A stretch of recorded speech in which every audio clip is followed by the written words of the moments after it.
What if the most important battlefield in Iran right now is not the one shown on television? What if the real struggle for control is happening hundreds of kilometers away from missile launches, diplomatic meetings, and funeral ceremonies in the narrow valleys and mountains where a government's ability to project power is being tested one checkpoint, one drone strike, and one ambush at a time?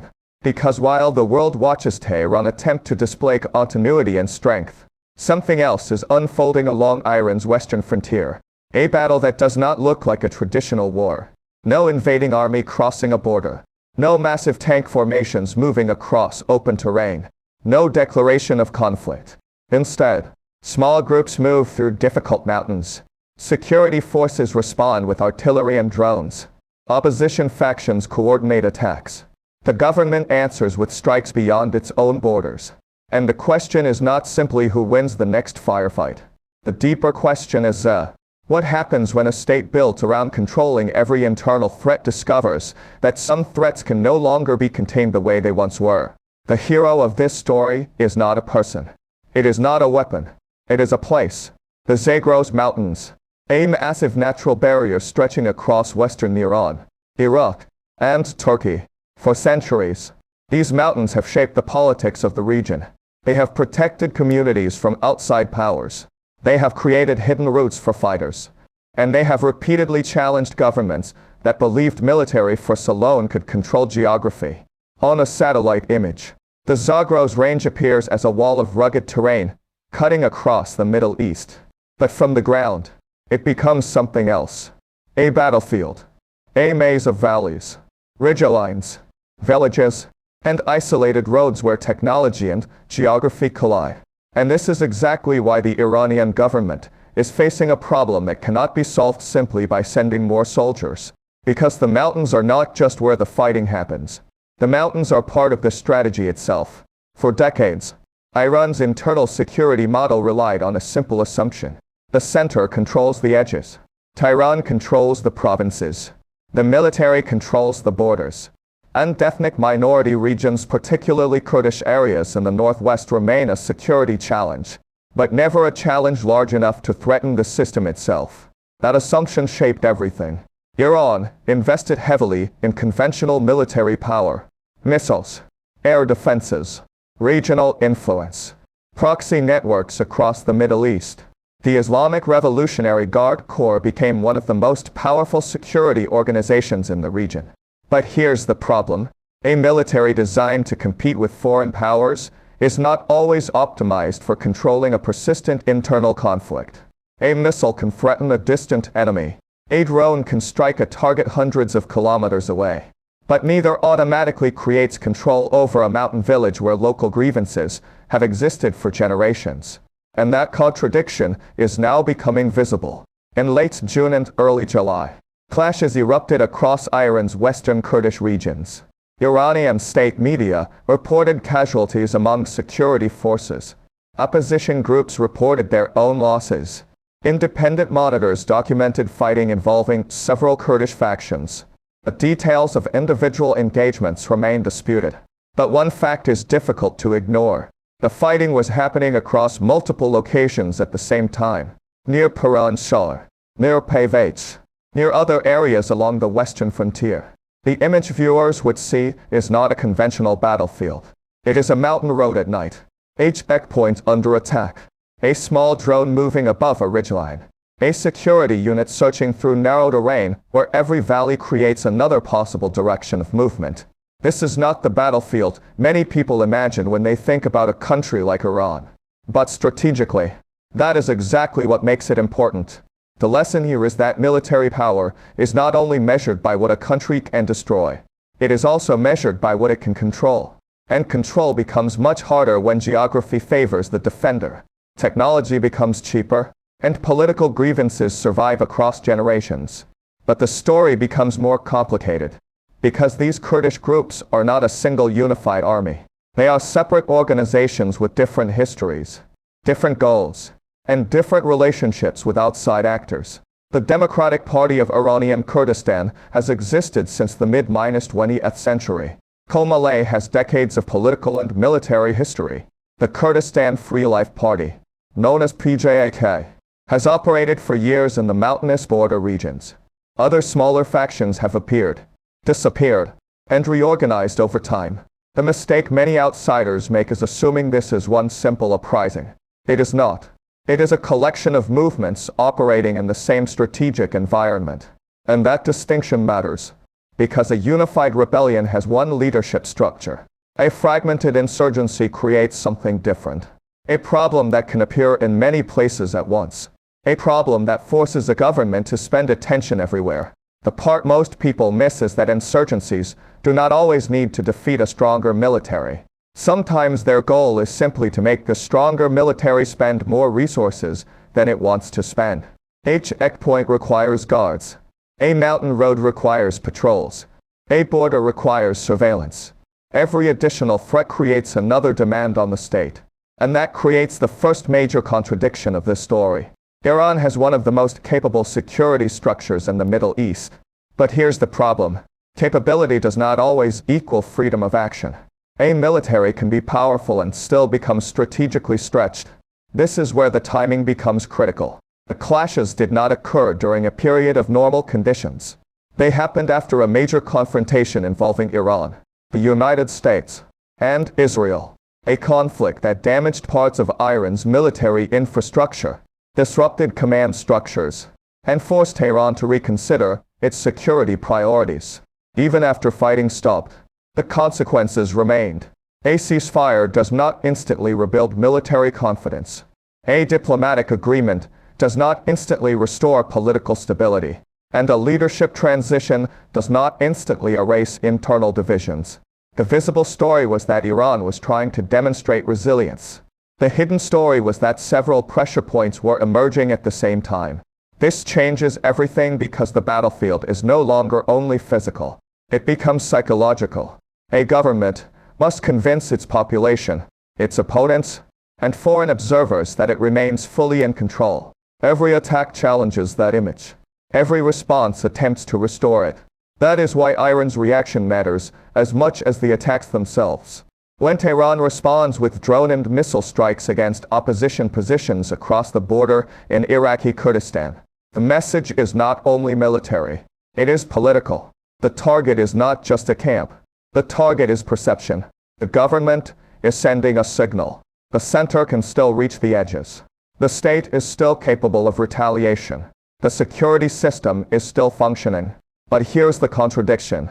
The stronger a government must prove its control. The more attention observers begin paying to the places where control appears uncertain, the strike itself becomes part of the story. The response creates another question. Why was such a powerful state responding so aggressively to a relatively limited threat? The answer leads to the deeper strategic problem.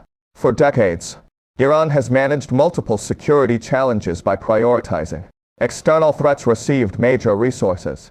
Regional competition received major resources. Internal unrest was usually managed through intelligence operations, arrests, and local security forces. But modern conflict is changing. Cheap drones, encrypted communication, and decentralized networks allow smaller groups to create pressure at a much lower cost. The balance is shifting, not because smaller groups suddenly become stronger than states, but because states are becoming more expensive to challenge. A fighter with a low-cost drone can force a government to spend millions on surveillance, air defense, and security operations. A small attack can create a large security response, and that creates a strategic imbalance. The weapon is not always the projectile. The weapon is the uncertainty. The possibility that another attack could happen somewhere else. The possibility that another region could become unstable. The possibility that a government must divide its attention. The real issue is not whether Iran can defeat individual armed groups. A state with Iran's military resources can apply enormous pressure. The real issue is whether pressure alone can solve a political problem that has existed for generations. And that question leads to the next part of the story. Because the mountains of Western Iran are only one layer. Beyond them lies another pressure point. A southeastern frontier where another ethnic insurgency has been simmering. And together, these two regions reveal a larger strategic challenge.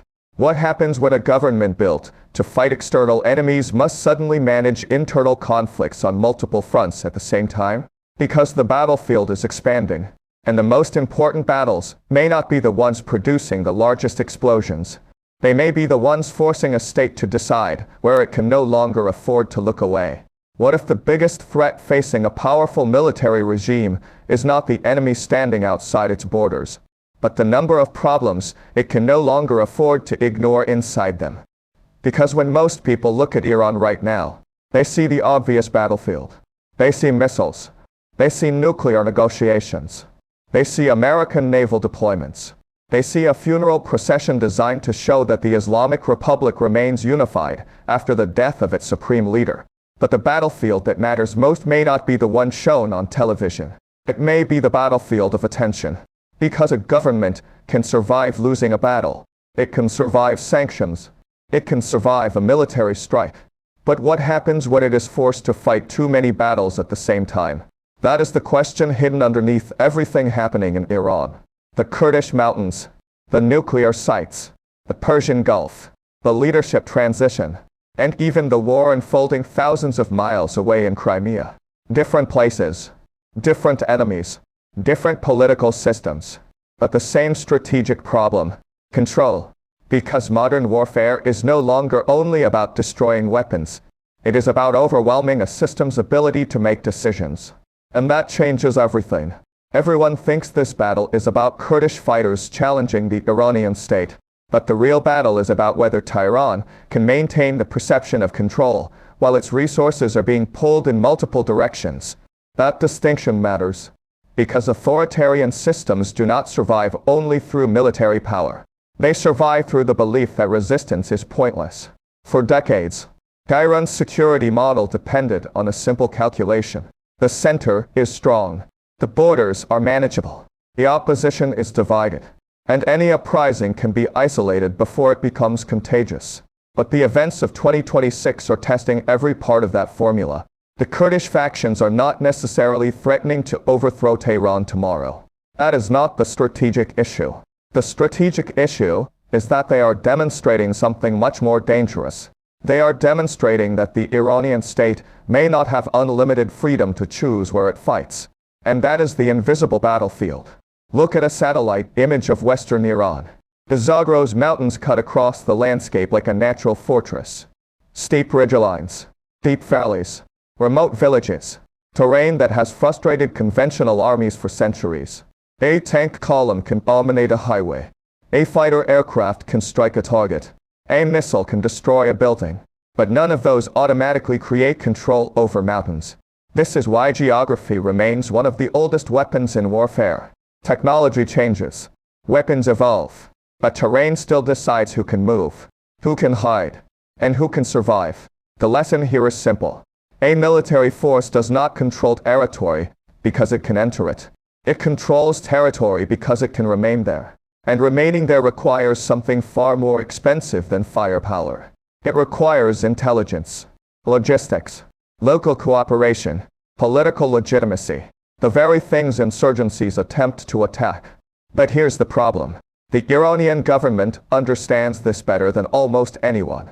The Islamic Revolutionary Guard Corps was not created simply as a conventional military organization. It was created as a regime survival institution. Its mission has always extended beyond defending Iran from foreign enemies. It exists to protect the political system itself. That means the IRGC views internal unrest differently from a normal military threat. A foreign army is visible. A border can be defended. A missile launch can be detected.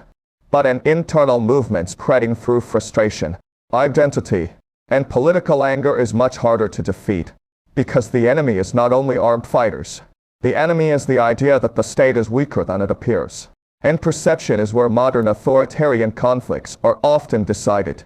This is why the funeral procession matters. On the surface, it is a ceremony, a political event, a display of continuity. Thousands gathering, foreign delegations arriving, religious symbolism filling television screens. But strategically, it serves another purpose. It communicates one message. The system continues. The leadership changed. The war happened. The sanctions continue. but the state remains intact. That message is aimed at several audiences simultaneously. For governments, Iranian citizens, opposition groups, and perhaps most importantly, undecided populations watching from the edges. Because every government facing internal pressure understands one dangerous possibility. The first people to believe a government is weakening are often not its enemies. They are the people living under it. The bigger picture is that Iran is facing a classic strategic dilemma. If Tehran concentrates forces in the West, it creates vulnerabilities elsewhere. If it focuses on negotiations with Washington, opponents may interpret restraint as weakness. If it increases repression, it risks creating more resentment. If it offers concessions, hardliners may accuse the leadership of surrender. Every option creates a new problem. That is what makes multi-front pressure so powerful. It does not require the enemy to win every confrontation. It only requires the defender to make too many difficult choices at once. And this brings us to the nuclear issue. Because the nuclear standoff is not separate from the Kurdish conflict. It is connected by the same question. Who controls the future of Iran? The United States and its allies want verification. They want inspectors. They want confidence that Iran's nuclear infrastructure is limited and transparent. Iran sees inspections through a completely different lens. For Tehran, this is not only about nuclear technology. It is about sovereignty. After suffering military strikes, losing senior commanders, and experiencing internal unrest, allowing foreign inspectors into damaged strategic facilities becomes a political problem. The issue is no longer simply what exists inside the nuclear sites. The issue is what accepting inspections would symbolize. A weakened government under pressure. A government forced to answer questions. A government appearing to compromise. And symbolism matters, especially during periods of transition. But here is the contradiction. The same government trying to project independence also needs economic relief. Iran's economy has carried years of sanctions. Oil exports matter. Foreign investment matters. Access to global markets matters. This creates a strategic trap. The regime needs negotiation. But negotiation requires compromise. And compromise can appear dangerous when a government is trying to project strength. The lesson here is that diplomacy and military pressure are not separate tools. They are connected. Military pressure changes bargaining positions. But excessive pressure can also strengthen internal resistance. The challenge for every major power is knowing where pressure creates leverage and where it creates desperation. Now look at the American military presence. The arrival of amphibious forces in the region sends a message. Not necessarily that war is inevitable, but that options remain available. Military deployments are often misunderstood. People see ships, aircraft, troops, and assume the purpose is simply attack preparation. But strategic deployments are also about decision space. A military presence gives leaders more choices. It signals capability. It reassures allies. It complicates an opponent's calculations. A force sitting offshore changes political conversations even before a single weapon is fired. Because uncertainty itself is a weapon. And this is where the story connects to Ukraine. Because Crimea reveals the same transformation happening in another theater. For years, military power was measured through platforms. How many tanks? How many ships? How many aircraft? How many missiles? But drones are changing that calculation. A relatively inexpensive and manned system can force a much larger military to spend enormous resources defending infrastructure. That is the new equation. The attacker does not need to destroy everything. The attacker only needs to create enough uncertainty that the defender must protect everything. And protecting everything is impossible. The missile is not always the weapon. The uncertainty created by the missile is the weapon. The drone is not always the weapon. The economic pressure created by thousands of possible drone attacks is the weapon. The insurgent attack is not always about territory. The psychological effect on government decision-making is the weapon. This is the invisible battlefield of the 21st century. The United States, Iran, Russia, Ukraine, and every major military power are now confronting the same reality. Precision weapons are becoming cheaper. Information moves faster. Small groups can create strategic effects. And controlling a battlefield is becoming